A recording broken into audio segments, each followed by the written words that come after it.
Il nous reste une dernière intervention sur la vie quotidienne avec Anne-Sophie Baudry et Élise Dufour, à qui je vais demander de nous rejoindre.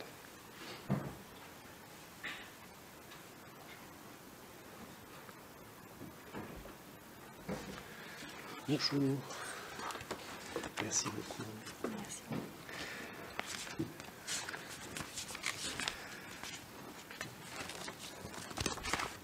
Alors, Anne-Sophie Baudry, vous êtes la fondatrice de Médecine Web et maire adjointe de Paris dans le 15e.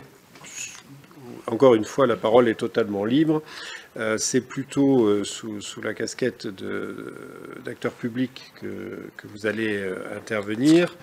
C'est une maison que vous connaissez bien, puisque vous avez été attaché parlementaire ici, vous avez travaillé auprès du Premier ministre. Après, vous avez plusieurs expériences dans le privé et très diversifiées. Vous avez à la fois travaillé pour Métro et pour Facebook. Facebook, quand j'ai fait les recherches, vous avez valu quelques articles dans la presse, quand j'ai travaillé mon sujet pour aujourd'hui, mais c'est bien. Et aujourd'hui, vous avez basculé donc sur Tétramos et Médecine Web. Vous pourrez peut-être nous en dire quand même un mot pour parfaire cette présentation sur ce que je ne sais pas faire, parce que je n'ai pas suffisamment d'informations sur tout ça. Mais l'idée de terminer cette conférence et de terminer sa conférence en revenant à notre vie quotidienne. On est passé par des choses terribles, avec les problèmes de délinquance qui ont été évoqués tout à l'heure. On est passé par des choses extrêmement techniques. Et puis, avant d'entendre la conclusion de Gaspard Koenig, tout ça, c'est aussi notre vie quotidienne et l'irruption des technologies, cette irruption permanente. Alors, moi, mon grand-père me disait qu'il avait vu arriver l'électricité dans son village. Nous, on a vu arriver énormément de choses. Et entre aujourd'hui, l'arrivée des technologies, non pas dans la vie quotidienne, mais déjà dans les administrations, dans les industries, quand l'informatique est sortie des laboratoires au niveau des années 70, et où on a commencé à légiférer avec la loi de 78. Il a fallu quand même plusieurs années pour y arriver. Et puis des législations qui viennent derrière au fur et à mesure se succéder par rapport aux vagues technologiques qu'on a connues. Mais tout ça, ça finit par arriver dans notre vie quotidienne. Et effectivement, c'est ce dont on aimerait beaucoup que vous nous parliez aujourd'hui. Et merci d'avoir accepté. Merci beaucoup pour votre invitation. Je suis beaucoup les travaux de Cyberlex depuis quelques années, que je trouve éminemment intéressants. Donc, je suis très honorée d'être invitée aujourd'hui à parler devant vous. Je crois que dans la vie quotidienne, maintenant, l'Internet fait partie de nous. Il fait partie même bientôt du corps humain dans quelques années. Je dirais que l'Internet, c'est comme l'eau et l'électricité, c'est une infrastructure essentielle. Comme vous disiez, on a vu arriver l'électricité. Maintenant, on voit arriver l'Internet et on voit arriver l'Internet sur le territoire. Et ça, c'est peut-être le sujet que je vais essayer d'évoquer aujourd'hui. Le territoire a été impacté par l'Internet, par un usage de masse de l'Internet, je pense, et c'est le premier bouleversement que j'ai vu, et moi, et que j'ai cru comprendre dans l'acceptation politique de l'avènement de l'Internet. C'est-à-dire, je dirais que c'est principalement le printemps arabe qui a été la première prise de conscience politique d'un usage de masse de l'Internet, parce qu'il y a eu un usage de masse d'une plateforme, un pure player, qui n'avait rien à voir avec le territoire et qui a bouleversé un régime. Et donc ça a été extrêmement impactant dans la vie de la société, dans la prise de conscience politique dans tous les niveaux, dans le monde entier, de ce que pouvait susciter Internet, et en tout cas l'usage de l'Internet.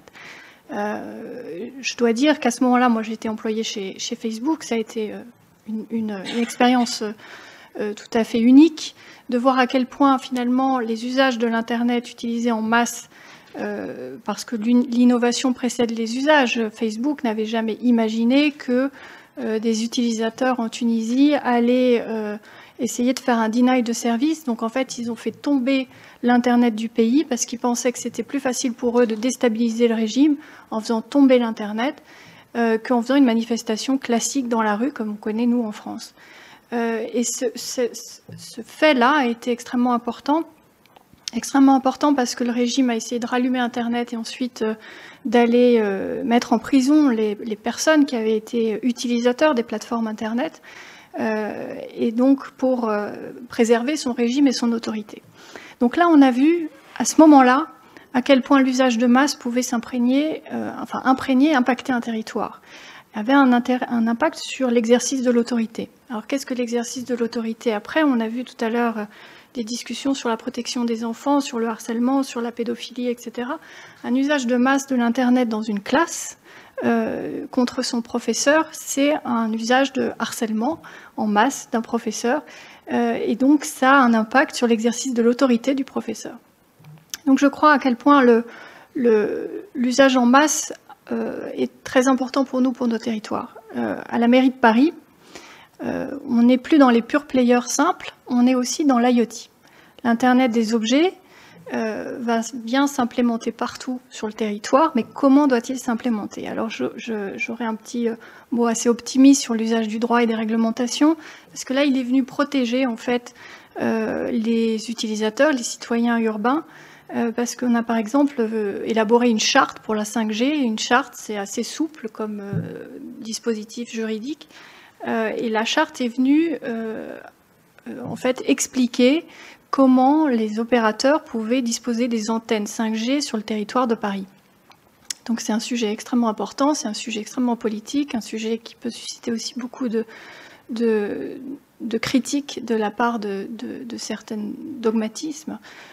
Et donc c'est extrêmement compliqué. Donc la 5G, c'est un exemple, en tout cas son déploiement à Paris, c'est un exemple de déploiement assez souple qui est fait selon ce qu'on pourrait appeler l'Internet responsable, sur la base d'une charte qui permet finalement de faire une simulation de l'exposition aux ondes, qui permet de travailler avec l'Agence nationale des fréquences et qui permet finalement une co-construction du territoire et d'un déploiement de cette infrastructure 5G qui est essentielle pour le monde de demain, si on veut un monde ultra connecté.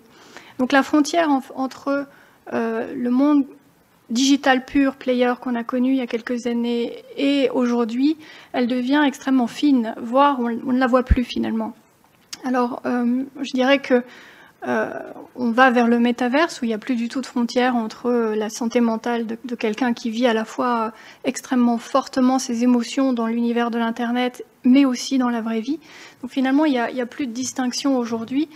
Et les territoires sont parfois assez démunis. Alors je prendrai aussi l'exemple de la mobilité sur le territoire. L'infrastructure des réverbères, par exemple, donc tout le mobilier urbain, les bancs publics, etc., sont une infrastructure qui devient aujourd'hui une infrastructure support de futurs capteurs. Comment faire pour faire des marchés publics, pour savoir quel type de capteurs on met sur ces mobiliers urbains? Donc c'est une vraie question. Donc à la mairie centrale, moi je suis uniquement élue maire adjoint à la mairie du 15e, mais j'ai pris une délégation Smart City qui est une délégation assez nouvelle finalement. Je pense que je suis la seule à Paris à avoir ce type de délégation. Mais ça me permet d'essayer de travailler en mode projet, comme on dit dans l'entreprise, d'essayer d'avoir une perception un peu transverse des services dans la collectivité territoriale, puisqu'il existe une direction des réverbères, de l'éclairage public, et il existe une direction de la téléphonie mobile, par exemple, et il existe une direction de l'environnement. Donc finalement, comment la direction des réverbères va être compétente pour déclencher un marché public, pour dire voilà, on a une infrastructure, un maillage extrêmement fin du territoire qui pourrait servir à supporter une nouvelle infrastructure, donc une peau numérique de capteurs qui permettrait de diffuser des services. Alors quel type de service? Est-ce que c'est des capteurs d'air, de qualité de l'air? Est-ce que c'est pour compter les passants ou la mobilité des trottinettes, des vélos, des voitures? Est-ce que c'est simplement pour faire du retargeting pub? Donc voilà, il y a un vrai sujet sur finalement comment le mobilier urbain public peut devenir un hébergeur enfin une nouvelle en tout cas infrastructure support pour supporter des capteurs qui apporteront du service, alors du service à la personne individuellement, mais aussi du service de notion de flux. Donc il est très important aujourd'hui de constater que nous avons pratiquement tous un smartphone dans la poche et que ce smartphone apporte de la data à des majors américains à titre principal aujourd'hui. Avec la 5G, ça devient extrêmement géopolitique comme enjeu. L'idée, c'est de dire que les services de voirie, par exemple, n'ont accès à la donnée d'incidents, par exemple, sur la route, beaucoup plus tard que les plateformes américaines. Et donc c'est un vrai sujet, c'est le temps de réactivité d'une administration publique, qu'elle soit territoriale ou même malheureusement nationale dans certains cas, comment elle peut réagir et comment elle peut s'approprier ce type de données. Alors on a l'exemple de Waze qui essaie de faire des partenariats avec les collectivités pour déclarer les nids de poules et les choses comme ça. Donc on a aujourd'hui à la fois un enjeu extrêmement important qui est de dire quel type de capteur pour quel type de service on va mettre sur nos mobiliers urbains et sur les feux rouges, comment on les synchronise, comment on fluidifie la circulation. Donc c'est une multitude de perspectives qui s'ouvrent devant nous. Mais aussi on a l'informatique embarquée connectée dans les voitures, dans les trottinettes, et qui sont opérées par des structures privées et qui n'ont aucun lien avec les services de voirie ou avec les services de la collectivité. Et ça, on peut le voir avec Amazon, les livraisons, qui provoquent, enfin, qui est une source de data nouvelle que n'a pas le territoire. Donc, comment utiliser à bon escient les infrastructures publiques pour déployer du service public européen qui apporte une qualité de vie et un bien-être qui soit green tech, éco-responsable sur le territoire. Ça, c'est un enjeu. On en est complètement à la veille aujourd'hui. Donc, c'est un terrain à explorer. Et moi, je vous invite à discuter avec les différentes directions de la mairie centrale si vous avez des clients ou des enjeux dans ce domaine-là, parce qu'il est extrêmement important de les accompagner dans la rédaction des marchés publics, parce que même ça, rédiger un appel d'offres, c'est compliqué, parce qu'on ne sait pas ce qu'on veut finalement. Donc l'aide au stationnement, est-ce qu'elle peut être logée dans un réverbère ou est-ce qu'elle est logée dans des capteurs au sol? Typiquement, des villes ont essayé de mettre des capteurs au sol pour faire de l'aide au stationnement, mais en fait, les capteurs au sol se sont avérés une technologie qui ne résistait pas aux intempéries et donc qui a été abandonnée. Donc il faut que les collectivités territoriales soient acculturées aux bonnes pratiques. Quelles sont les technologies de pointe qui peuvent vraiment avoir une durée de vie importante et qui ne soient pas un coup d'épée dans l'eau qui soit décevant pour les collectivités et qui soit décevant pour les usagers. Il en va de la crédibilité des élus et il en va de la crédibilité des institutions.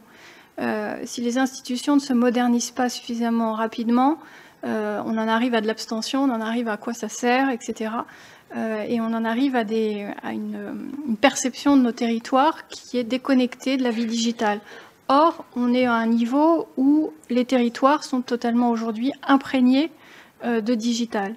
Et c'est en cela qu'il faut aider les collectivités territoriales à avoir la bonne marge de conduite, peut-être des bonnes pratiques, et peut-être avoir des sujets d'acculturation sur les bonnes pratiques, les usages et la French Tech, ou en tout cas des services à consonance, je dirais, européenne.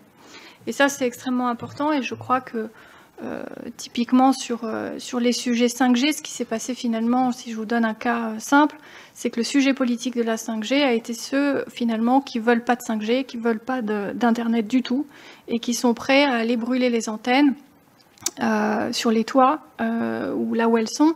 Or, l'Agence nationale des fréquences met publiquement la carte en ligne sur cartoradio.fr, la carte des antennes. Elle le fait par des soucis de transparence, mais cette transparence-là se retourne contre notre organisation de la société parce qu'il y a des activistes qui viennent casser les antennes, brûler les antennes, etc. Donc c'est un vrai sujet pour TDF qui supporte en fait les antennes des opérateurs, et c'est un sujet pour les opérateurs. Parce que si d'un coup, et c'est un sujet pour les politiques, parce que si d'un coup on n'a plus de réseau téléphonique à Paris, sur une zone ou sur Paris intégralement, parce qu'un commando est passé, donc c'est un sujet de cybersécurité ramené au territoire. Donc ça c'est un vrai sujet extrêmement prégnant. Et je crois que cette transparence doit être aussi accompagnée d'une certaine sécurité. Alors je dirais pourquoi, parce que la plupart des toits terrasses qui hébergent des antennes sont des HLM de Paris et qui sont très faciles d'accès pour tout le monde. Et donc c'est un vrai sujet de sécurité. Le second point, c'est lorsqu'on est dans du logiciel embarqué, qu'on utilise du service de mobilité ce qu'on appelle Mobility as a Service, qui vient d'une plateforme étrangère ou qui vient d'un service étranger qui n'est pas européen. Je prendrais par exemple l'exemple des voitures en free floating, qui permettent en fait aux utilisateurs de prendre une voiture grâce à leur smartphone, ils la réservent, on la prend et on en a un usage sur une durée de temps assez courte en général. Et on s'en sert pour se déplacer, pour se garer à un point B. La difficulté qu'on a eue dans nos crises gilets jaunes qu'on a tous subies à Paris, c'est que souvent la préfecture de police donne un arrêté préfectoral pour empêcher aux voitures de se garer sur le trajet de la manifestation, parce que c'est des sujets de trajet à débordement en tout cas. Et résultat, les voitures sont soit envoyées à la fourrière, soit déplacées. Et les free floating, qu'est-ce qu'on fait? Donc la personne qui utilise une voiture en free floating, elle ne sait pas forcément que le trajet de la manifestation va arriver là où elle est. Donc elle essaie de se garer sur le trajet et elle ne peut pas se garer parce que certaines sociétés aujourd'hui, en tout cas, elles intègrent les directives de la préfecture de police et donc elles empêchent à la voiture électrique de se garer sur le trajet de la manifestation. Alors l'utilisateur de la voiture, il peut être assez désemparé parce qu'il n'est pas au courant qu'il y a une manif, en tout cas du trajet de la manif, et il se retrouve à plus pouvoir éteindre la voiture et sortir de la voiture. Donc c'est des sujets qui sont tout à fait nouveaux, parce que si jamais on a un opérateur de trottinette, de voiture électrique, de vélo, on va même vers le urban air, qu'est-ce qu'on fait, comment on le réglemente, etc. Mais qui est opéré par une major étrangère, extra-européenne, elle pourra d'elle-même fermer le service quand elle veut. S'il y a une fête nationale dans leur pays, ils peuvent tout bloquer parce qu'ils disent que finalement tout le monde doit arrêter de travailler. Et donc on se retrouverait, nous, en milieu urbain, bloqués. Alors il y a cette situation de blocage qui peut arriver n'importe comment, par n'importe quelle utilisation de l'électronique embarquée connectée aujourd'hui en ville, en milieu urbain. Mais on a aussi la crainte, je crois, qu'il faut réfléchir à ça, au lockdown que pourrait faire un intrus pour finalement, une fois que notre pot numérique nous apportera énormément de services, bloquer par cybercriminalité l'ensemble des services d'une ville. C'est arrivé aux États-Unis. Est-ce que ça peut arriver en Europe? Je crois que oui. Et je pense qu'il faut s'en prémunir. Donc je dirais que finalement, la réglementation par des chartes pour essayer de juguler ou de s'approprier au mieux une innovation, en tout cas un usage innovant sur un territoire est peut-être une bonne manière de démarrer les choses. Ensuite, essayer d'en arriver avec une réglementation européenne, c'est très bien aussi. Et c'est, je crois, la bonne démarche par granularité et par effet de phase. C'est important de toujours avoir une loi qui protège finalement. Donc on pourrait se réapproprier la phrase de Lacordaire qui dit que finalement c'est la liberté qui opprime et la loi qui affranchit. Dans le domaine de l'Internet, quand on est face à un monde sans frontières et un monde qui est sans frontières sur notre territoire, l'enjeu est extrêmement grave et important. En tout cas, il est lourd de conséquences en milieu urbain, en tout cas, et il est lourd de conséquences sur la santé mentale de nos générations. Alors, on parlait des enfants tout à l'heure. Chez Facebook, j'ai aussi travaillé sur la protection de l'enfance. Il y a un sujet qui est extrêmement intéressant de noter, c'est que nous tous, nous avons un cerveau qui change et qui évolue à peu près tous les 2 ans. Enfin, c'est ce qu'on disait chez Facebook il y a 15 ans déjà. Donc, en fait, on a une perception des choses, une réflexion, une mémoire, un sommeil, des rêves qui sont différents. Et donc, les natifs digitaux sont complètement là-dedans, mais nous aussi. Donc, nous aussi, on n'a pas forcément les mêmes réflexes aujourd'hui que l'on aura dans 2 ans. Donc, c'est un vrai sujet, c'est comment la réglementation continue de nous aider à évoluer et nous aide à comprendre un peu dans quel monde structuré on vit.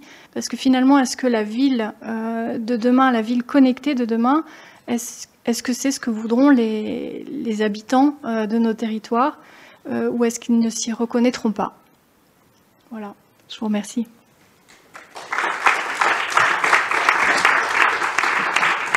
Merci beaucoup. Je pense que c'était vraiment bien dans la durée de notre après-midi de revenir maintenant sur le terrain concret pour tous et toutes, avec l'exemple de la ville dans laquelle nous nous trouvons, qui à la fois concentre un certain nombre de problèmes et en même temps est toujours en avance en France, hein, du fait de la centralisation, de la mise en œuvre de beaucoup de choses, même si on tâche de réaliser un certain nombre de choses en province et qu'il y a des initiatives locales. La globalité des problèmes, c'est toujours à Paris. Et effectivement, c'est une autre spécificité parisienne qui est la récurrence des manifestations induit des problèmes auxquels, personnellement, en tout cas, je n'aurais pas pensé tout seul. On va peut-être écouter Élise, et puis on verra après pour des questions d'une manière générale, puisque